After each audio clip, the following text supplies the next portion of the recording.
C'est l'heure des Market Movers, les valeurs à suivre tout au long de la journée. On va retrouver Bernard Pratzesclo. Bonjour Bernard.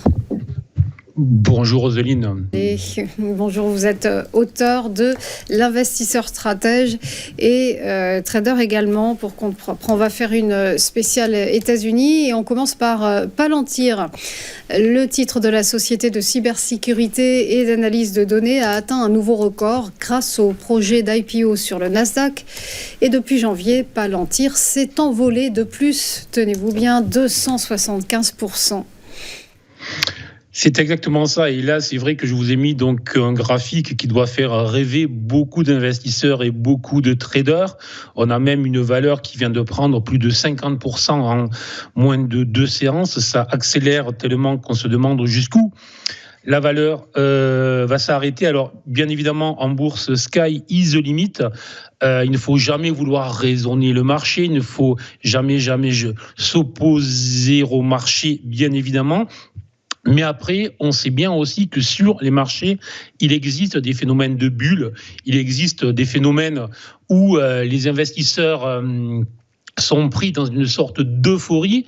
Et en plus, on le verra aussi avec la valeur suivante. Il y a aussi un phénomène qui est en train d'accélérer aux États-Unis que l'on avait connu il y a environ 2 ans, si je me souviens bien, oui c'est ça, 2 ans, qui était en fait un engouement encore plus fort que d'habitude des particuliers. Et donc, en fait, ce sont eux-mêmes aussi qui viennent pousser les cours de bourse et qui viennent créer des mouvements assez paroxystiques tels que celui que l'on peut connaître sur cette action. Alors, après, ceci étant dit, je dis bien, on ne raisonne jamais, etc. On va quand même essayer de remettre un peu d'ordre dans ce que l'on a sous les yeux. Si je prends l'action Palantir, sur les niveaux actuels, j'ai un PER de 300, j'ai une capitalisation à 50 fois le chiffre d'affaires et ça se paye aussi 130 fois l'EBITDA. Alors peut-être que pour certains, tout ça ne veut pas dire grand-chose. Alors on va prendre des petits comparatifs avec Apple. Sur Apple, j'ai un PER de 37, donc comparé à 300. J'ai une capitalisation qui est 8 fois le CA au lieu de 50. Et ça se paye 25 fois les BITDA au lieu de 130.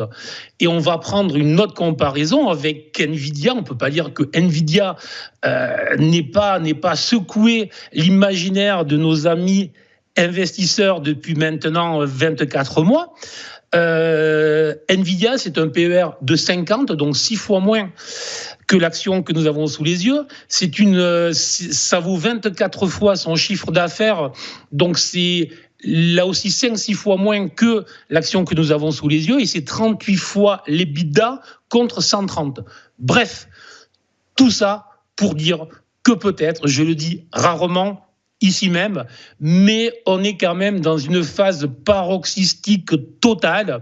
Et donc, tout simplement, si on est investisseur, je conseille vraiment d'encaisser une grosse partie de ses bénéfices et de sécuriser le reste. Et si l'on n'est pas investisseur, ne laissez pas vos émotions, ne laissez pas les gros titres prendre le dessus sur la rationalité que l'on doit avoir lorsqu'on est un investisseur sérieux et un trader sérieux. Donc, restez à côté de ce type de valeur qui s'enflamme, même si peut-être que ça peut faire encore 2 fois plus que le prix actuel. On voit bien qu'on est dans un phénomène très atypique. Et en tant qu'investisseur, c'est pas ce que l'on doit rechercher si l'on veut bien gérer son risque. Petit conseil du jour.